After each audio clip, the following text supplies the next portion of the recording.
Nós estamos aqui ao lado do coordenador da campanha de Rafael Fonteles, Chico Lucas, está aqui conosco.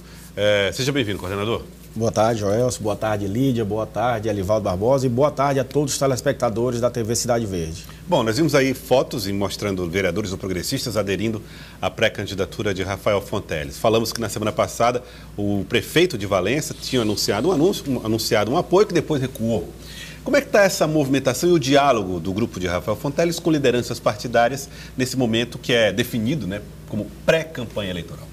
Olha, a gente tem feito um diálogo intenso e principalmente o time do povo, que é o time que nós fazemos parte, o time do Rafael, do Wellington Dias e do Lula, ele é um time que respeita as lideranças. A gente trata as lideranças, escutando as lideranças, integrando elas a um projeto, que é um projeto de trazer de novo a paz social e principalmente trazer a questão social para o debate.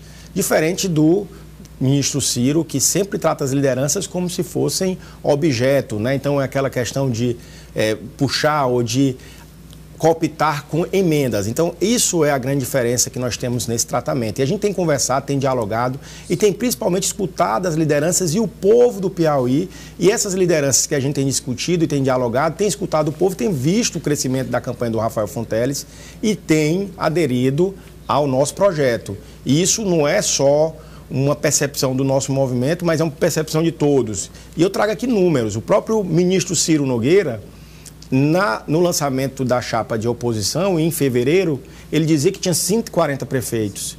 2 meses depois, ele anunciou que tinha 116. E hoje a gente sabe que ele tem menos de 100 prefeitos na base de apoio. Além disso, eles anunciaram que os vereadores, em sua grande maioria de Teresina, iriam ficar na base do governo, mas o diálogo franco, com a articulação de grandes líderes, a gente viu aí o Dudu falando, de outros vereadores, nós conseguimos fazer uma reunião ontem extraordinária com 21 vereadores de Teresina, com também suplentes com mais de 2.000 votos, 3.000 votos. A gente tem dialogado com todos, porque o Rafael tem uma preocupação especial, lógico, com todo o Piauí, mas com Teresina, para trazer projetos para Teresina, para fazer um diálogo franco com Teresina. Então ele é um governador que vai dialogar com Teresina. Essa preocupação tem relação com o fato do pré-candidato do União Brasil, Silvio Mendes, ter sido prefeito da capital? Olha, tem principalmente pelo fato do Rafael ser o primeiro governador candidato teresinense, né? Então, o Rafael nasceu em Teresina. Diferente dos outros governadores, os últimos, todos vieram do interior, né? Então, todos eram frutos daquele êxodo rural, né? Então, vieram para estudar em Teresina, para trabalhar em Teresina. Então, todo mundo tem suas origens em alguma cidade do interior. Então, o próprio nosso governador Wellington Dias, a nossa governadora Regina Souza é de União, o Mão Santa é de Parnaíba. Então, o Rafael, por ser de Teresina, isso traz uma responsabilidade maior. Lógico que ele vai olhar para todo o Piauí, mas ele quer fazer um trabalho aqui integrado com o município, lógico, sempre dialogando com as instituições e principalmente dialogando com o governo federal, que é essa a grande questão. Nós temos um projeto de nação, um projeto de integração e ele quer utilizar a sua proximidade com o presidente Lula e a intermediação do nosso líder, Wellington Dias, que muito provavelmente será senador, e a gente está trabalhando para isso, e também ministro, para trazer grandes projetos para Teresina, diferente do que está sendo feito hoje. Ministro, a gente pensa no nosso governador Wellington Dias como futuro ministro, porque ele tem esse respaldo, participa da coordenação nacional da campanha do Lula e tem nome sim para quem sabe fazer esse papel de interlocutor entre o governo do estado e o governo federal. Porque o que nós vemos hoje é o seguinte: um piauiense ocupando uma posição de destaque a nível nacional, mas eu pergunto ao telespectador, o que é que isso representou de diferente na vida da população? O que é que o ministro Ciro Nogueira trouxe de obras para Teresina ou para o Piauí? A gente teve aqui no Piauí um posto da Polícia Rodoviária em Piripiri. Um posto da Polícia Rodoviária em Piripiri. Então você não teve nada de relevante. Ele utiliza a sua posição de destaque apenas para fazer uma política de fisiologismo, de cooptar a liderança através de emendas e principalmente disseminando o ódio, disseminando a fome e essa política do Bolsonaro de negar a pandemia, negar a vacina, negar a realidade dos fatos. Hoje nós temos uma crise econômica sem precedente. Você, com certeza, deve ter sentido nos últimos anos que a vida do brasileiro, a vida do piauiense piorou muito com o Bolsonaro. E é por isso que a gente está querendo, de novo, ter o nosso presidente Lula, com o governador Rafael Fonteles, com o nosso senador Wellington Dias, com toda essa bancada de deputados estaduais e federais, com esses vereadores também se somam no projeto, para que a gente possa, de novo, ter uma política nacional de combate à fome, de desigualdade, combate à desigualdade e, principalmente, trazendo recursos para o Piauí, em especial para Teresina. Um prefeito e um governador alinhados com o governo federal e um governador teresinense que tem um olhar novo, que tem um olhar diferente, que é a renovação política de fato. Mas, coordenador, mas o senhor fala aí desse discurso, né, de que há essa pressão por parte do ministro Ciro Nogueira, mas a gente ouve das lideranças da oposição o contrário, né, de que, na verdade, o governo, né, há denúncias de que o governo é que estaria usando ali o seu poder, a máquina, para pressionar lideranças no interior, principalmente prefeitos. Olha, a nossa equipe, o nosso time, o governo do estado, do qual fazia parte até pouco tempo, ele não trabalha dessa forma. A gente consegue convencer as lideranças e, principalmente, a gente tem que trabalhar sob perspectiva de povo, com as obras e as ações do governo. Então, o governador Wellington Dias e agora a nossa governadora Regina Souza têm feito um trabalho incansável em prol do Piauí, através do próprio Piauí, levando obras de infraestrutura, obras de educação, de saúde, e isso tem feito com que as pessoas se convençam do nosso projeto. Então, não existe isso, não existe pressão, existe convencimento, existe uma mensagem que é abraçada, porque é esse o modo de trabalhar do time do povo, do Partido dos Trabalhadores. Ele tem um olhar social. Então, o governador Wellington Dias, por exemplo, enquanto o governo federal, Bolsonaro, Ciro Nogueira e o candidato de oposição, Silvio Mendes, negavam a vacina, o governador Wellington Dias encabeçou os governadores através dos fóruns e foi o grande responsável por que o governo federal comprasse a vacina. E hoje a gente tem uma situação de pandemia controlada porque o nosso governador tem essa preocupação social. Educação é outra grande preocupação do governo do estado. Nós conseguimos, nos últimos anos, levar a educação básica, educação de ensino médio e nível superior para todos os municípios do Piauí, fazendo com que as pessoas não precisem mais se deslocar de sua cidade para os grandes centros. Então, tudo isso tem feito, Lídia, com que os prefeitos, vereadores, que hoje são a grande maioria que nos apoiam, estejam do nosso lado. E principalmente porque eles que estão lá no interior sentem que essa política do Bolsonaro, essa política do Ciro Nogueira e do Silvio Mendes, ela vai recrudescer no próximo mandato, então vamos ter mais fome se eles forem eleitos. E para acabar com esse ciclo de fome, miséria, de pobreza, nós temos que retomar o investimento, os programas sociais, mas programas sociais que de fato se preocupem. Eu tenho uma preocupação, Joelson, que é o seguinte: o presidente Lula, todo mundo atribui essa popularidade dele ao Bolsa Família, como se fosse simplesmente dinheiro, né? O Partido dos Trabalhadores fizesse esse programa de transferência. Mas não é só dinheiro. O governo Lula, o governo do PT, ele dá mais do que transferência de recursos. Ele se preocupou de fato com as pessoas. Ele dispensou atenção, amor, compaixão. Então, hoje o governo Bolsonaro vem com um programa auxílio emergencial achar que vai comprar a consciência das pessoas. E não é dinheiro que as pessoas querem. As pessoas querem um governo que se preocupem de fato com elas. Então, tenho certeza que as pessoas que estão passando necessidade por conta dessa política de preços da Petrobras, por conta dessa política inflacionária do Paulo Guedes, elas vão receber o auxílio emergencial, mas elas sabem quem de fato tem preocupação, quem tem atenção e quem vai fazer o melhor para elas, que é o presidente Lula a nível federal e aqui no Piauí, Rafael Fonteles, que já mostrou experiência na gestão pública como secretário de Fazenda e coordenador do próprio Piauí, e vai trazer uma lufada de novidade, de renovação, para uma gestão que já fez muito na parte social, levando a educação para todos os municípios, levando obras de infraestrutura para todos os municípios. Nós vamos pegar aquilo que já foi feito de bom e melhorar ainda mais, com novas ideias, mas sempre respeitando aquilo que é o grande legado do nosso governador Wellington Dias e do nosso governo, a preocupação com o social e a preocupação com as pessoas. Agora, com relação à infraestrutura, o senhor ressalta aí, mas a oposição tem levantado, inclusive, com informações de situação complicada do Estado em relação às estradas, manutenção de rodovias e obras de infraestrutura que sejam, digamos assim, estruturantes. e reclamam planejamento do Estado em relação a esse aspecto. Isso fortalece muito o discurso da oposição. Como é que as forças governistas avaliam essas críticas e, ao mesmo tempo, esse legado que é atribuído aos governos petistas do Estado do Piauí?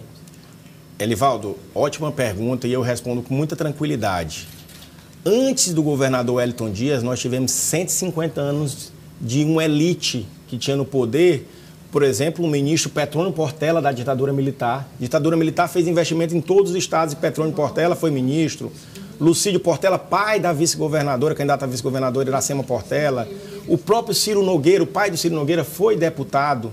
E todos esses, e eu falo isso por um conhecimento de causa, que eu sou Pedro Sigunense, como o ex-deputado Ciro Nogueira, não trouxeram obras para o Piauí.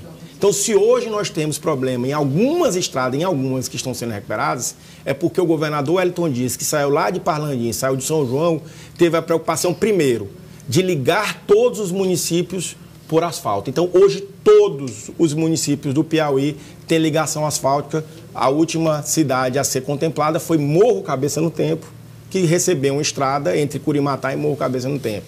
Lógico que ao longo desses 20 anos, aquelas estradas que foram feitas nos primeiros governos, elas precisam de manutenção e a gente está tendo esse programa, o próprio Piauí tem essa preocupação de fazer, estão sendo todas recuperadas, recuperamos agora até Miguel Alves, nós estamos também fazendo a outra PI que vai até Barras, então todas serão recuperadas. Então, se hoje a gente está reclamando de buraco, é porque o governador Wellington Dias e o governo do PT fizeram as estradas que não foram feitas nos governos anteriores. Se hoje as escolas, e a gente levou a educação superior para todos, e a educação de ensino médio, quando o governador Wellington Dias assumiu, nós não tínhamos nem 60 municípios no Piauí com ensino médio. E isso fazia com que as pessoas tivessem que se deslocar para o grande centro. Inclusive, ele, governador Wellington Dias, a própria governadora Regina Souza, são filhos desse êxodo rural. Então, eu, por exemplo, sou Pedro Sigunense, nasci em Pedro II, minha mãe veio para cá porque ela tinha que estudar, adolescente, porque ela queria ser professora, ser pedagoga, porque não tinha oportunidade lá em Pedro II de se formar. Hoje, depois do governo Lula, depois do governo Wellington, em Pedro II nós temos o IFP, nós temos um campi da UESP e nós temos a universidade aberta, a universidade, a UAP. Então, tudo isso mostra a preocupação social. Isso é a tônica, Elivaldo. Então, a questão da infraestrutura, o próprio Piauí foi muito bem sucedido, levando mobilidade urbana, levando obra de calçamento. As pessoas têm um preconceito muito grande, eu fico muito triste essas falas preconceituosas de estão levando calçamento. Nós que moramos em Teresina, nós gostamos de asfalto, nós gostamos de ter todos os serviços, a infraestrutura, água, esgoto. Então, por que é eleitoreiro levar calçamento para uma pequena comunidade? Por que a gente aqui quer ter asfalto, mas a gente não aceita que aquela comunidade do interior tenha calçamento? Então, o próprio Piauí vai olhar para o pequeno e para o grande. E o Rafael traz no seu programa de governo, do qual eu participei, e vários partidos também debateram o programa de governo, um grande programa de investimentos. Rafael tem essa visão de trazer investimentos para o Piauí, que serão tanto a nível federal, vão ter investimentos bilionários, que a gente quer que isso aconteça, como investimentos também por parte do governo, porque ele já mostrou, né? Então, quais eram os grandes desafios do Piauí e que foram resolvidos nos últimos 20 anos? Nós tínhamos o desafio da educação. Então, o Piauí levou a educação, ensino médio e ensino superior para todas as cidades. Nós tínhamos o desafio da tecnologia da comunicação. O Piauí tem uma das internets mais rápidas do Brasil, obra do governo Wellington Dias. Nós tínhamos um problema de infraestrutura. Hoje, todas as cidades têm ligação asfáltica e todas as cidades receberam asfalto urbano. Esses problemas foram equacionados. É a grande hora, é o grande salto de uma pessoa que teve essa experiência de gestão pública, que mostrou que sabe fazer, que colocou as contas em dia de fazer um grande programa de investimento para levar o Piauí para um outro patamar com geração de trabalho, de emprego e renda e tornar o Piauí referência no desenvolvimento econômico. Você falou a respeito da possibilidade, da acusação, né, da oposição de que as obras seriam eleitoreiras, essas obras do Pegando a fala aqui da Lídia, que ela está colocando, né? Que eu acho que tem um tom de preconceito da parte da oposição. Mas você não acha também que a oposição que o PT faz, por exemplo, a Bolsonaro, não carrega também esse tipo de comportamento quando faz críticas, por exemplo, às discussões que acontecem no Congresso Nacional em relação à PEC Kamikaze, essas medidas que o governo está tomando que são apontadas como eleitoreiras, que envolve, por exemplo, aumento do Auxílio Brasil, mais recentemente. Não há uma troca de acusações e que normalmente são dirigidas a quem está no poder, porque precisa agir, precisa fazer? Joelson, não, porque eu vou lhe dizer por quê. Quando veio a pandemia, se discutiu o Auxílio Brasil. E você pode recuperar aí vídeos, o Bolsonaro se posicionando contra o Auxílio Brasil. Bolsonaro se posicionou contra a vacina. Ele se posicionou até contra a distribuição de absorvente para as mulheres e alunas pobres da rede pública de educação. Então, ele sempre se posicionou contra qualquer programa social que tivesse como objetivo olhar para as pessoas mais carentes, para as pessoas mais pobres. Diante do auxílio emergencial e de uma leve recuperação que ele teve na sua imagem, ele percebeu que isso poderia ser algo usado para fins eleitorais.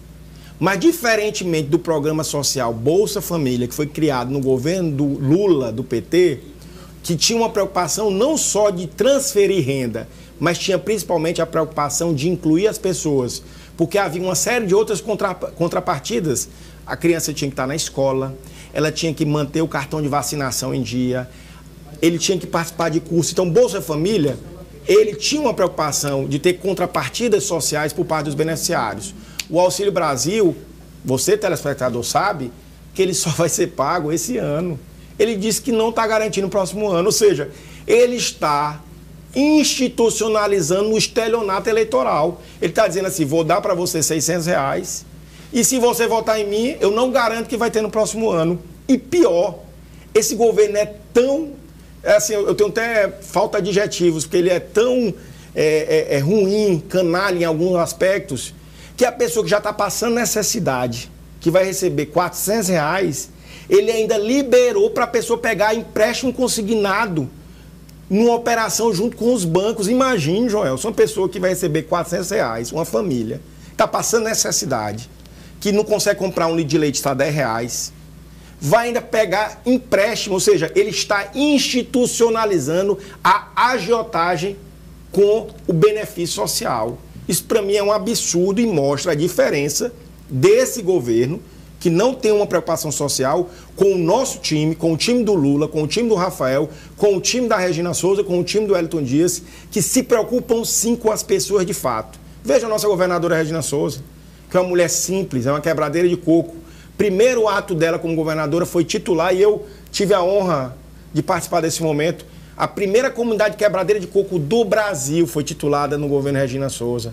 Nós titulamos comunidades quilombolas, comunidades indígenas, 15 mil pequenos agricultores, porque este governo tem sim a marca do social, da preocupação com as pessoas mais simples. Agora... E isso não é eleitoreiro, isso é autêntico, é diferente de quem está querendo comprar consciência, mas não vão conseguir, porque as pessoas vão receber o auxílio emergencial, porque sabem que só estão recebendo porque existe o Lula em primeiro lugar nas pesquisas, e que vai ser o nosso próximo presidente do Brasil. Preocupa de alguma forma a coordenação de Rafael, o impacto que pode ter essa discussão do ICMS? A narrativa que foi criada coloca os governadores aí como se eles fossem contra a redução do imposto. E isso gera críticas na sociedade, há um temor de que isso possa ter um impacto na campanha de Rafael? Olha, nós não temos nenhum temor de que isso cause impacto, porque a governadora Regina Souza, sensível às reivindicações sociais, já encaminhou o projeto de lei. Então, isso foi uma recomendação da Procuradoria do Estado. Eu mesmo sou procurador, sou advogado. Mas os governadores estão com a ação do Supremo, né? Não, mas aí a outra questão é sobre a base de cálculo.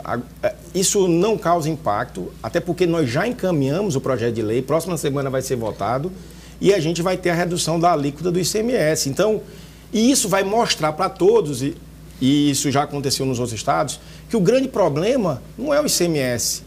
Nós temos a mesma alíquota de ICMS desde 2017. Ou seja, desde 2017 o governo cobra a mesma alíquota. Por que que o dólar, ou por que que o petróleo aumentou? Por que que o preço da gasolina aumentou, você cidadão? Por quê? Porque o governo federal, desde o impeachment da presidente Dilma, instituiu uma política de preços em que o preço da gasolina e do diesel está dolarizado. Então você recebe seu salário em reais, eu compro os meus mantimentos em reais, você compra o seu mercado em reais, mas a Petrobras cobra o petróleo em dólar. Isso está fazendo com que os grandes investidores de fora, que nem moram no Brasil, são grandes fundos, recebam bilhões de lucro e você esteja passando necessidade, não esteja mais conseguindo viajar, levar seus filhos para a escola, andar na sua moto, andar no seu carro. Então, o problema do preço da gasolina não tem nada a ver com o ICMS. É mais uma narrativa que quer se colocar, mas que na verdade tem a ver com a questão da dolarização. O próprio presidente Lula já colocou que quando ele se eleger, e ele vai se eleger, que é, se Deus quiser e à vontade das pessoas, ele vai acabar com essa política de preço que poderia ser resolvida numa canetada, porque o governo federal é o sócio majoritário da Petrobras. E isso, inclusive, foi feito. A presidenta Dilma, Joel, só aqui para interromper, ela foi muito criticada, porque no governo dela, ela mantinha um congelamento dos preços da Petrobras. Você lembra disso? E da Eletrobras também. E da Eletrobras. Os preços administrados. Mas isso causou um impacto recessivo até na economia. Mas veja, é porque nós, do nosso time, temos preocupação. Congelar preço de energia e congelar preço de combustível, que é justamente a nossa grande preocupação, é garantir que você, que ganha um salário mínimo, consiga comer. O que é que vê o governo Bolsonaro? Privatiza a Eletrobras. Então, o preço da conta de luz, desde que o Bolsonaro ganhou, aumentou? Eu pergunto para você, telespectador. O preço da carne aumentou? O preço da gasolina aumentou? Então, a culpa é de quem? São dos governadores ou é do Bolsonaro, do Ciro Nogueira e do Silvio Mendes? Ela caminha numa direção que é a seguinte: independente de se funciona ou não funciona, se o ICMS reduz ou não reduz, ficou na conta dos governadores a imagem dos vilões. Eu acho que não, discordo de você. Eu acho que está na Petrobras. Inclusive saiu agora na pesquisa Quest que o grande responsável é a Petrobras. Quem coloca o preço é a Petrobras. Você é contra a redução dos impostos? Eu sou a favor da redução dos impostos, mas sou principalmente a favor do fim da dolarização do preço do petróleo. Sou a favor da redução. Rafael é a favor da redução dos impostos. Mas a gente luta para que o preço do petróleo seja fixado em reais. Nós vivemos no Brasil, não é nos Estados Unidos. O preço tem que ser fixado em reais. Então, o Bolsonaro tem que deixar de governar para o mercado, para os grandes investidores e olhar para as pessoas mais simples do interior, do Nordeste e do Brasil, que são aquelas que recebem salário mínimo, R$1.000 e poucos e que hoje não conseguem comer e nem andar porque o preço da gasolina está dolarizado. Coordenador, queria agradecer a presença do senhor aqui no Jornal do Piauí. Muito obrigado por ter vindo. Chico Lucas, coordenador da pré-campanha de Rafael Fonteles. Obrigado. Eu que agradeço o espaço e espero sempre estar aqui à disposição. Nós que estamos nessa empolgação, nessa caminhada, recebendo carinho, cada dia novas adesões e até chegar lá dia 2 de outubro, com seu apoio, a gente quer levar esse novo projeto do Rafael, um rapaz jovem, que tem um passado brilhante de estudante, de gestor e que quer transformar a realidade do Piauí, mais ainda trazendo geração de emprego e renda, desenvolvimento e uma nova concepção social para o nosso Estado. Obrigado, coordenador Chico Lucas.